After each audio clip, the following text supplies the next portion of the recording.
अभी हम लोग क्या पढ़ेंगे, सर्वनिष्ठ गुणनखंड या उभयनिष्ठ गुणनखंड, दोनों एक ही चीज है, समझ में आ रहा है। एक नाम लिखा है उभयनिष्ठ और दूसरा नाम लिखा है सर्वनिष्ठ, मतलब उभयनिष्ठ और सर्वनिष्ठ दोनों एक ही चीज को दर्शा रहा है। अभी तक जितना हम लोगों ने गुणनखंड सीखा, भाज्य गुणनखंड सीखा, उन दोनों को मिला जुला के रूप होगा, है ना। आ रही बात समझ में। देखो किसका किसका का है, 18 और 24 का उभयनिष्ठ गुणनखंड की संख्या, ठीक है। तो हम लोग पहले 18 का निकालो। 18 को किससे भाग किए, 2 से, कितना आता है 9, फिर 3 से किए कितना आया 3, 3 से किए कितना आया 1, ठीक। तो 18 के पहाड़ा में कौन कौन आ रहा है, किसके किसके पहाड़ा में आ रहा है, 1 के पहाड़ा में, 1 है 2, फिर 2 है तो 2 के पहाड़ा में, और 3 है तो 3 के पहाड़ा में, फिर 4 कहाँ आ रहा है, क्या आ रहा है, थोड़ा दिमाग लगा के बोलो, है ना। फिर 3 और 2 को गुणा किए कितना है 6, 6 के पहाड़ा में, 3 और 3 को गुणा किए तो 9 के पहाड़ा में, 9 दूनी 18, अब किसी के पहाड़ा में नहीं आएगा तो 18 एकम 18 लास्ट में, ठीक। 24 का इसी प्रकार देखते हैं। 24 को पहले 2 से किए कितना आया 12, 2 से फिर करेंगे कितना आएगा 6, फिर 2 से किए कितना आया 3, और 3 से किए तो कितना आ गया 1। तो 24 किसके किसके पहाड़ा में आया, पहले तो 1 है तो 1 के पहाड़ा में, 2 है तो 2 के पहाड़ा में, 3 यूज हुआ है तो 3 के पहाड़ा में, 4 के पहाड़ा में 24 आता है, 2 2 मिला है तो 2 4, तो 4 के 4 से 24 आया ना। तो 4 के पहाड़ा में 2 और 3 को गुणा किया मतलब 6 के पहाड़ा में भी आया, ठीक है। 2 2 2 2 गुणे 2 गुणे 2 तो 8 के पहाड़ में 8 की 24, तो 8 के पहाड़ में भी आया। और किसके पहाड़ में, 8 के बाद में 12 के पहाड़ में, 12 दूनी 24 आया, और किसके पहाड़ में आया लास्ट 24 स्वयं के पहाड़ में, ठीक। अब क्या निकालना था आपको, उभयनिष्ठ गुणनखंड। उभयनिष्ठ किसको कहते हैं, जो दोनों में, उभयनिष्ठ किसको कहते हैं, जो दोनों में। कौन कौन दोनों में है, देखो 1 है दोनों में है, 1 2 भी है दोनों में, 3 भी है दोनों में, और कौन है दोनों में 6 है दोनों में, और कौन है, कोई है नहीं। तो उभयनिष्ठ गुणनखंड पे क्या हुआ, उभयनिष्ठ कौन कौन आया 1 2 3 6, कैसे टोटल संख्या है 4 को, 4 कौन सा ऑप्शन में है, डी नंबर, डी नंबर हमारा उत्तर हो गया। समझ गए अच्छे से। तो पहले गुणनखंड जैसे लिखते थे दोनों का लिख लिए, फिर क्या किए कि जो दोनों में था उसको गोलो लगा के नीचे हमको लिखना है, दोनों में था उसको गोला लगा के जो जितना आया वो लिख दिए। आगे सबको समझ में। देखो 12 तथा 15 के सर्वनिष्ठ गुणनखंड है। अब इसमें वैसे ही करेंगे, पहले किसका करके देखते हैं 12 का, है ना।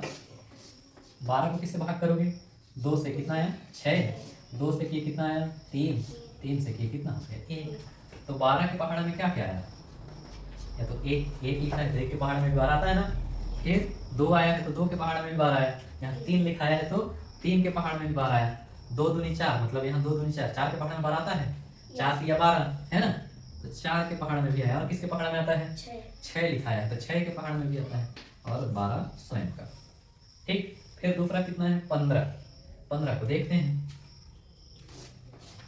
15 किसके पहाड़ा में जाएगा, 2 के में जाएगा नहीं जाएगा, लास्ट में 5 है तो हम किससे किए 3 से, 3 5 15, 5 से किए 5 एकम 5। आगे समझ में।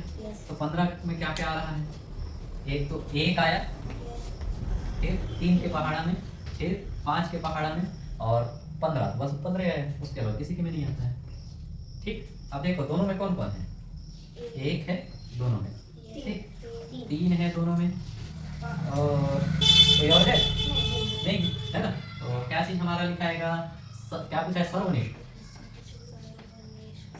सर्वनिष्ठ दोनों में कौन कौन है 1 और 3, 1 3 किस ऑप्शन में, डी, ठीक है। तो इसका मतलब कौन सा ऑप्शन आ गया, डी, ये हो गया आंसर, ठीक है। ऐसा पूछेगा संख्या पूछता तो 2 ठो है ना, और ऐसे दिखाया है अलग अलग, तो 2 डी नंबर में आ गया। सब अच्छा समझ गए, समझे कि नहीं, अच्छे से ना। देखो सर्वनिष्ठ गुणनखंड और उभयनिष्ठ गुणनखंड दोनों एक ही चीज है। पहले क्या करना है कि दोनों को खंड करके किसके किसके पहाड़ा में है उसको क्या करना है, लिखना है।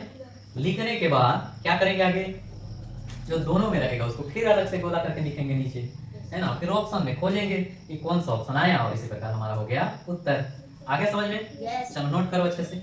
अगला प्रश्न है 6, 10 और 15 का उभयनिष्ठ गुणज, ठीक है। अब क्वेश्चन थोड़ा सा चेंज है, पहले क्या देखे थे उभयनिष्ठ गुणनखंड, है ना, पहले क्या देखे थे उभयनिष्ठ गुणनखंड, अब हमको क्या देखना है उभयनिष्ठ गुणज। क्या चीज देखना है, उभयनिष्ठ गुणज। तो गुणज और गुणनखंड दोनों अलग अलग है ना। देखो पहले क्या करेंगे 6 गुणज, 6 का गुणज, 6 का गुणज मतलब 6 का पहाड़ा देखना है, ठीक है, किसका पहाड़ा? 6 का पहाड़ा। ठीक, दूसरा क्या है? 10, तो 10 का पहाड़ा देखना है। तीसरा कौन है? 15, तो 15 का पहाड़ा देखना है। आ रही बात समझ में? तो ऑप्शन से ही देखो, हल नहीं करते हैं, ऑप्शन से ही खोजने की कोशिश करते हैं, है ना। पहला क्या है कि 6, तो इसमें देखो 6 के पहाड़ा में 10 आता है? नहीं आता ना, मतलब ये आंसर नहीं हो सकता। हो सकता है? नहीं। ठीक है, 6 का पहाड़ा पढ़ो, 20 आता है? नहीं आता, मतलब ये भी उत्तर नहीं हो सकता। आ रहा बात समझ में ना? 6 का पहाड़ा में देखो 6 पंचे 30 आता है ना, ये आता है?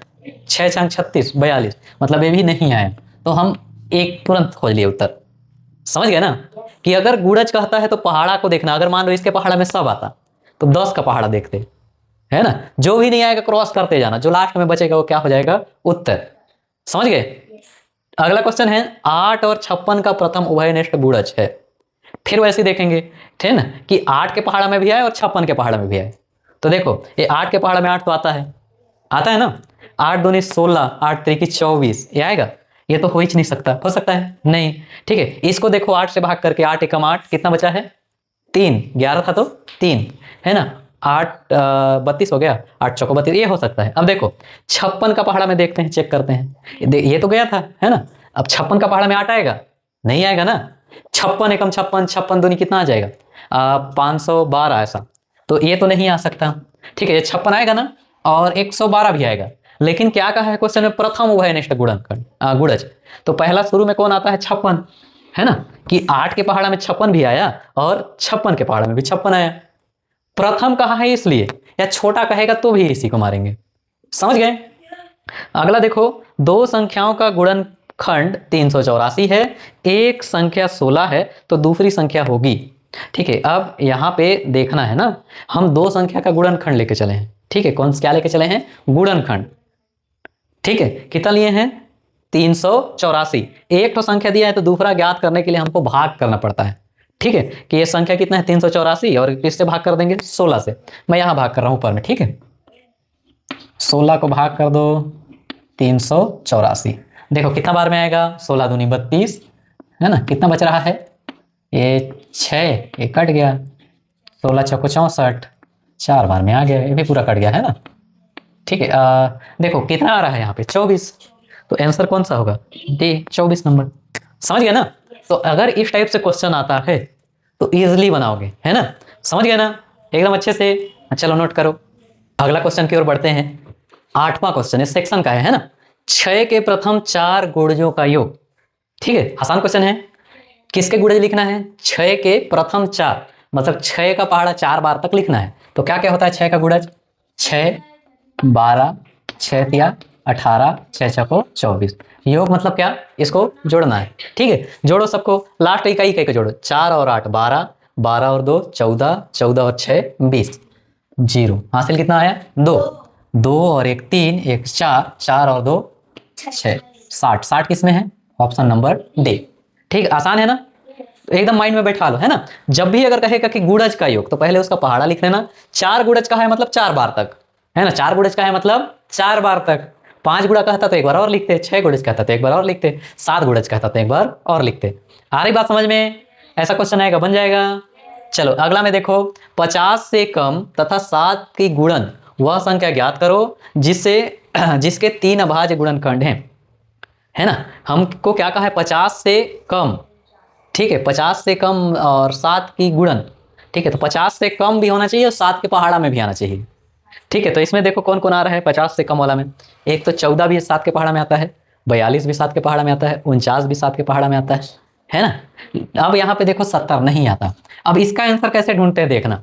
क्या कहा है? 3 अभाज्य गुणनखंड है, तो हम तीनों का गुणनखंड निकाल के देखेंगे। आ रही बात समझ में? देखो 14 का गुणनखंड निकालते हो तो कितना आता है?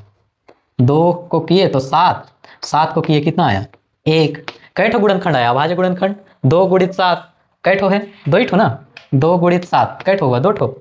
इस वाले में देखो 42 वाले में, 42 का निकालो कितना आया? 2 से किए कितना आया? 21, फिर 3 से किए 7, 7 से करोगे 1, हो जाएगा। देखो इसको कितना आया? 2 गुणित 3 गुणित 7, इसमें 3 ठो आया है। अभाज्य गुणनखंड का था, अच्छा समझ रहे हो ना। इसमें देखो 49 में 7 के पहाड़ा से कट रहा है, 7 तो थे 49, 7 से किए तो 1, 7 गुणित 7, 2 ठोया इसमें भी 2 ठोया। तो क्या कहा, 3 अभाज्य गुणनखंड है। तो आंसर कौन सा आएगा, ऑप्शन नंबर बी। आ गया समझ में। तो तुमको क्या करना है कि पहले क्वेश्चन को समझना है। पहले किसको समझना है, क्वेश्चन को, कि पूछा क्या है। आ रहा बात समझ में ना। उसी के हिसाब से हम उत्तर ढूंढने का प्रयास करेंगे। ठीक है, चलो अगला क्वेश्चन में देखते हैं। 9 तथा 7 दोनों से एक उभयनिष्ठ संख्या कितना a है। ठीक है, 9 तथा 7 का एक उभयनिष्ठ संख्या कितना है, a। मतलब 9 का और 7 का दोनों का उभयनिष्ठ संख्या है ना, समझ रहे हो ना। इधर ध्यान दो, बहुत मार खाओगे। यह संख्या 1200 से 1300 के बीच का में है। ठीक है, कहां से कहां तक है, 1200 से 1300 के। संख्या a होगा, मतलब हमको 1200 1300 के बीच का एक संख्या देखना है जो 9 से भी भाग जाए और 7 से भी भाग जाए, है ना। किससे किससे भाग जाएगा, 9 से और 7 से। किसके किसके बीच का, 1200 और 1300।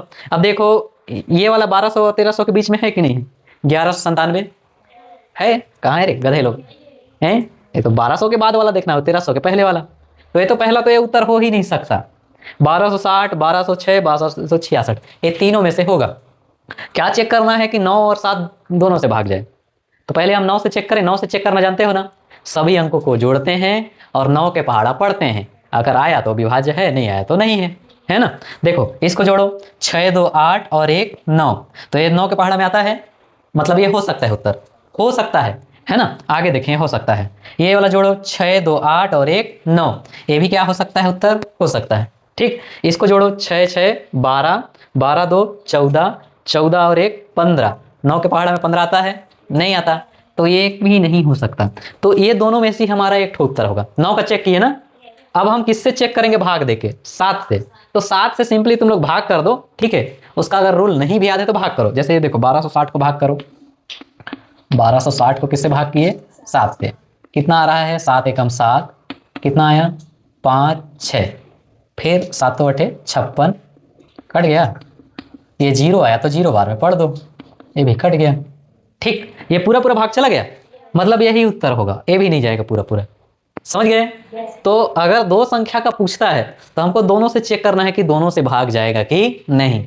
आया अच्छे समझ में, है ना, कि 7 तथा 9 दोनों से क्या है, एक अभयनिष्ठ गुणनखंड संख्या है जो कि दोनों से भाग जाता है। और किसके किसके बीच में है, 1200 और 1300, है ना। तो उसके बीच का संख्या देखना है, दिमाग लगाना है। क्वेश्चन बड़ा है लेकिन उत्तर छोटा है और आसान है।